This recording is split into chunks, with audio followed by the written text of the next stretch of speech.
was an ordinary Tuesday in Balios, an upscale commercial district in the heart of Metro Manila. The city was just waking up. Shops were opening, and traffic was beginning to build on its busy streets. Inside the Atlanta Center, a security guard was on his routine patrol of the buildings into a parking garage. On the 6th floor, he found a green Nissan Sentra, parked alone. As the security guard peered through the back seat, what he saw would soon send shockwaves throughout the country. Sa araw na ito, isang nakagigimbal na balita, ang walang awang pamamaslang sa kilala at batikang aktres na si Nida Blanca. Natagpuan ang kanyang bangkay sa 6th floor ng gusaling ito. What began as a typical morning would become one of the most shocking and talked about crimes in Philippine history.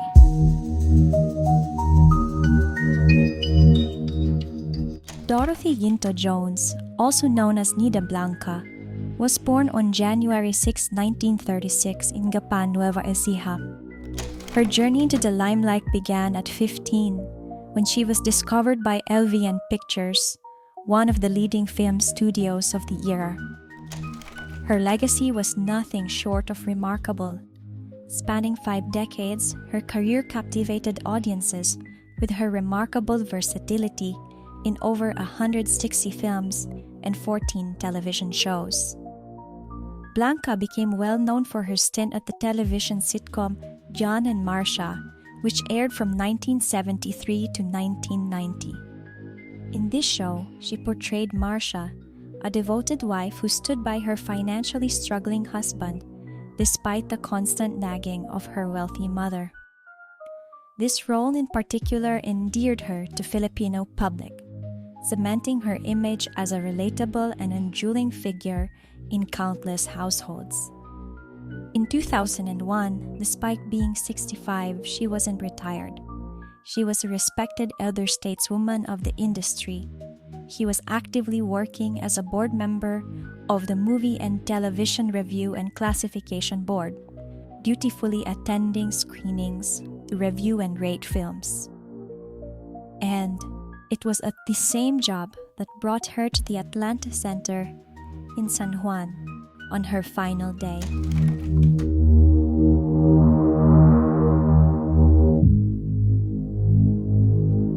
Around the noon of November 6th, 2001, a day before she was killed, Nida Blanca drove to her office at the Atlanta Center for a board meeting.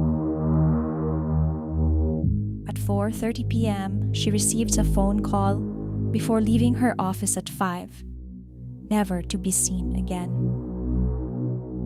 When Nida Blanca was found, she was lifeless on the back of her own car in the cold concrete parking garage of the Atlanta Center.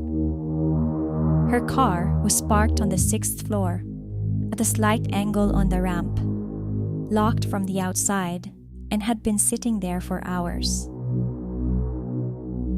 According to police reports, she had been severely beaten and stabbed 13 times, concentrated on her neck, back, and chest. Everything suggested that 2 knives might have been used in the assault. There were also signs of defensive wounds on her hands and arms, suggesting a struggle. Investigators put her time of death between 3 to 4 a.m. on November 7th, 2001. No personal items including jewelry were missing, so robbery was immediately ruled out. The crime scene tells of a story of intimate, furious violence. While the investigators wanted to know who is the killer, they were also cautious to find out why such rage was directed towards a beloved national icon. After the crime committed with such rage, investigators immediately looked at personal vendetta as the most possible motive.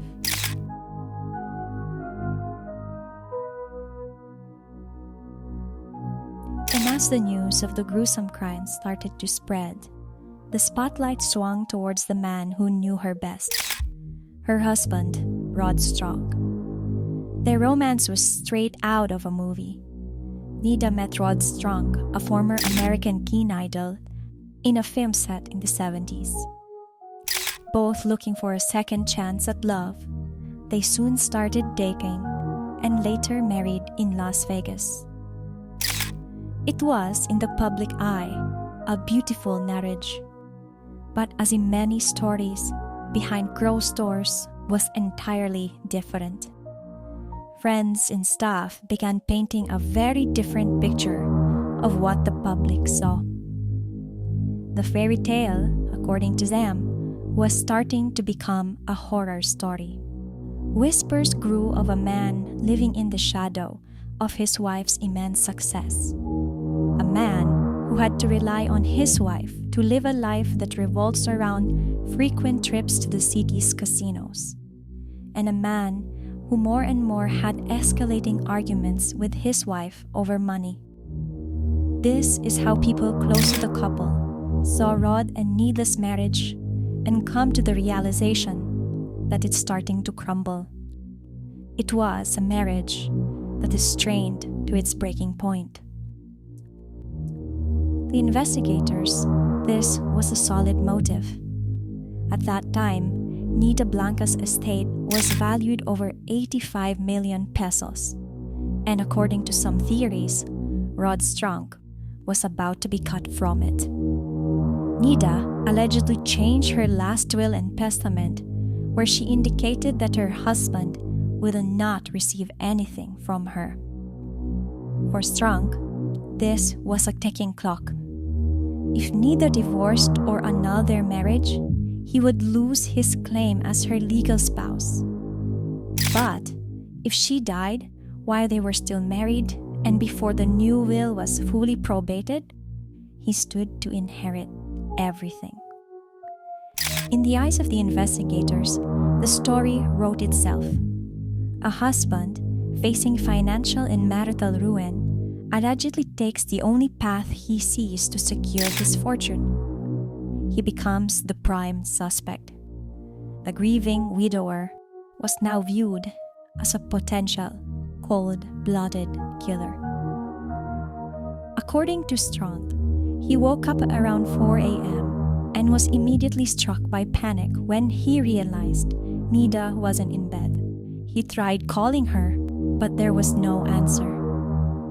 After his failed attempts to contact his wife, Strunk claimed he got in his car and drove to the Atlanta Center, the one place he knew she would be.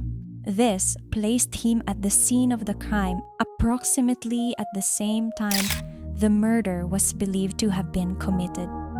Investigators were suspicious of Strunk's story. He claimed he spoke to a security guard at the garage and asked if Nida's car was there and was told it was not, which prompted him to leave.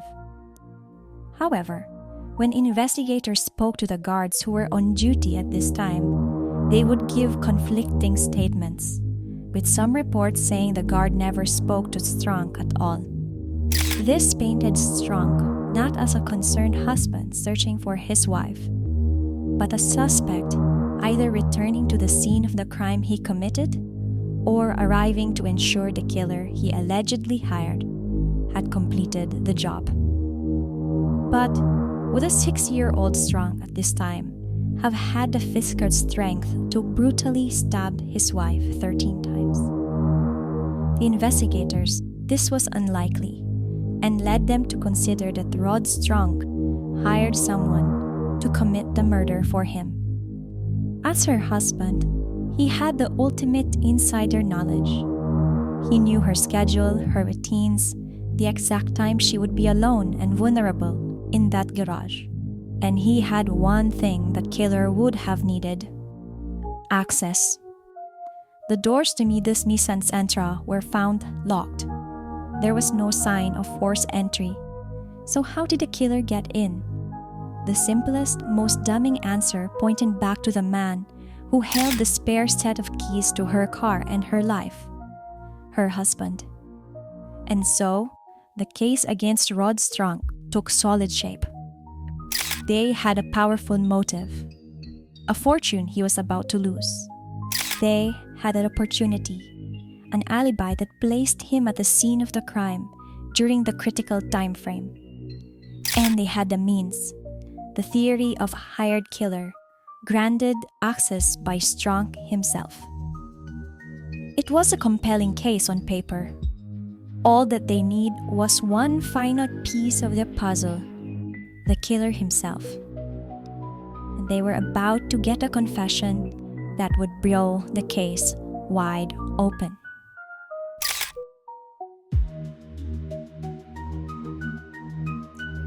On November 19, 2001, less than 2 weeks after the murder, the case got its first big break. A man named Philip Medel Jr. walked into the custody of the Philippine National Police. He wasn't just a person of interest. He was, by his own admission, the killer. In a stunning press conference held by then PNP Chief Leandro Mendoza, Medan was presented to the nation. The search, it seemed, was over. The media frenzy was immediate. The nation finally had a phrase to attach to the crime. But it wasn't just a verbal confession. Medel signed a 10-page affidavit but laid out the entire plot, providing investigators with a direct link they had been praying for. The story he told was chilling. According to his sworn statement, he was hired for the job by an intermediary named Michael Martinez. And the man who wanted Nida Blanca dead, the man who allegedly paid 50,000 pesos for the murder, was her own husband, Rod Strunk. In his affidavit, Medel painted a brutal picture of the actress's final moments. He claimed that when he arrived at the parking garage, Strunk, whom he only knew as Rad, was already there, along with another unidentified woman. He alleged that Strunk and this woman were already physically assaulting Blanca inside the car. Medel stated he was then ordered to join in and finish the job by stabbing her. For prosecutors, this was the smoking gun. It corroborated their theory perfectly. The grieving husband was the alleged mastermind. The case seemed all but closed, but this is the Nida Blanca case we're talking about, where every answer only creates more questions. This 4 days after he confessed, on November 23, 2001, Philip Medel Jr. was brought before the media again, and, in front of rolling cameras, he took everything back. Medel screamed that he had been tortured into confessing. He claimed that he was abducted and that the police had threatened his family to force his cooperation. In recantation, Medel specifically accused high-ranking police officers, including Senior Superintendents Reynaldo Beroya and Adolfo Yorca, of being his tormentors. He claimed he was forced to sign a pre-written 10-page affidavit. In an instant, the prosecution's ironclad case melted away. The confession, their primary evidence linking Strunk to the crime, was now tainted. It was potentially inadmissible in court without significant corroboration. The public was stunned. Was Philip Medel a cold-blooded killer who got scared? Or was he a scapegoat, a victim of desperate police force under immense pressure to solve the nation's biggest mystery? The investigation was thrown into absolute chaos. The smoking gun had backfired, leaving behind a cloud of doubt, suspicion, and a deeply unsettling question. Who was telling the truth?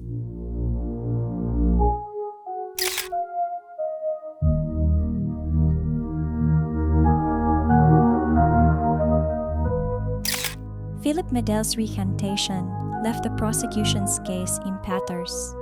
Their star witness had just accused the police of torture, and their smoking gun had turned to ash. To have any hope of convicting Rod Strunk, They needed something or someone to corroborate Medel's original story. They turned their attention to the one man Medel named as the link in the chain, the alleged go-between, Michael Martinez. But there was one problem. Michael Martinez was gone. In a coincidence that strains credulity, Martinez was reportedly abducted by unidentified man on November 19, 2001, the very same day that Philip Nadal walked into police custody. Nadal himself would claim later that he saw Martinez in the custody of police officials, a claim authorities flatly denied. Regardless of the truth, the outcome was the same. Michael Martinez was never seen again. He vanished without a trace, presumed by many to have been silenced. A critical link in the chain of evidence, the only person who could have directly connected Nadal to Strunk, was gone forever. The case against Strunk was now weaker than ever, and with the investigation crumbling, Rod Strunk made his move. In January 2002, citing the need to visit his ailing mother, Strunk boarded the plane to the United States.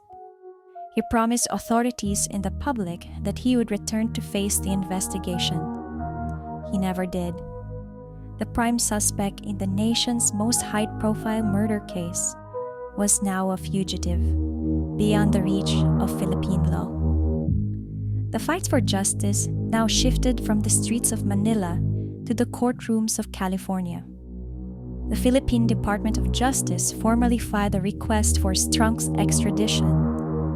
In 2003, their request was granted provisional action, and U.S. federal agents tracked him down. The former actor, once married to a superstar, was now working at a retail job at a Sears department store in Tracy, California, where he was arrested. For Nida's family and Filipino prosecutors, it was a major victory. But it was short-lived.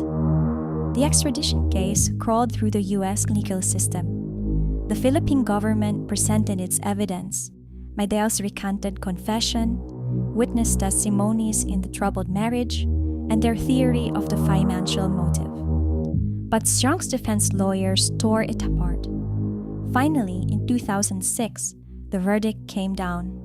In a stunning blow to the prosecution, U.S. Magistrate Judge Franklin Elmer of the Central District of California denied the extradition request. The judge's reasoning was a damning indictment of the case built by Philippine investigators. He ruled that the evidence was devoid of any competence and based the reliable and contradictory testimony of Philip Medel. Most significantly, Judge Elmer dismantled the prosecution's entire financial motive. His ruling stated that evidence suggested Strunk had, quote, little to gain and much to lose from his wife's death, noting that her properties might be considered separate under Philippine law, meaning he had no guaranteed claim to them. The American court had effectively validated every doubt that had plagued the investigation from the beginning. With the denial of the extradition, all legal avenues to bring Rod Strunk to trial in the Philippines were now officially closed. He was a free man in America, but the shadow of suspicion would follow him for the rest of his life.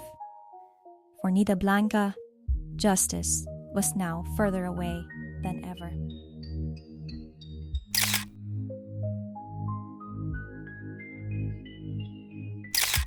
With the extradition case denied, the Nida Blanca case entered a state of liga purgatory. It was a wound that could not heal, a story without a final chapter. The prime suspect was legally free but forever haunted. The confessed killer was jailed but without a final verdict. For years, there was only silence. And then, one by one, the players made their final, unsettling exits. The first to go was Rod Strunk. After the court case, he lived a quiet, secluded life in Northern California. On July 11, 2007, 6 years after Nida's death, police were called to the Tracy Inn. Rod Strunk, the 68-year-old former actor, had jumped from the second-floor balcony. His death was officially ruled a suicide. His death slammed a permanent door on any possibility of getting his side of the story in a courtroom. It was a final ambiguous act that left everyone guessing. Did he take his secrets to the grave? Was it a final, silent admission of guilt as some believed? Or was it the last desperate act of a man broken by an accusation he always maintained was false? We will never know. The prime suspect was gone.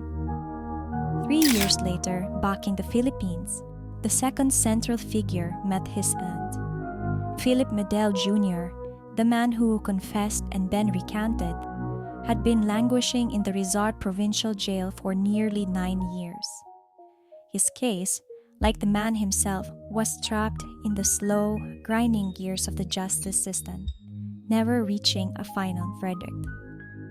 On April 7, 2010, after being transferred to a hospital, Philip Medel died from septic shock brought on by pneumonia.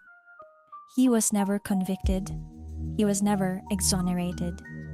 The man who claimed he was the killer and then claimed he was a tortured scapegoat would also take his version of the truth to the grave.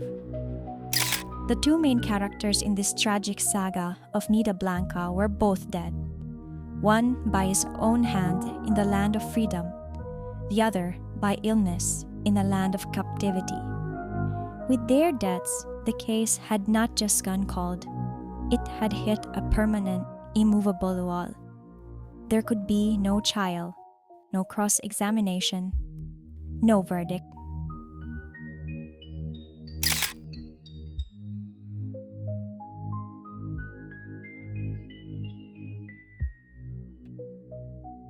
The official investigation into the murder of one of the Philippines' greatest stars was over.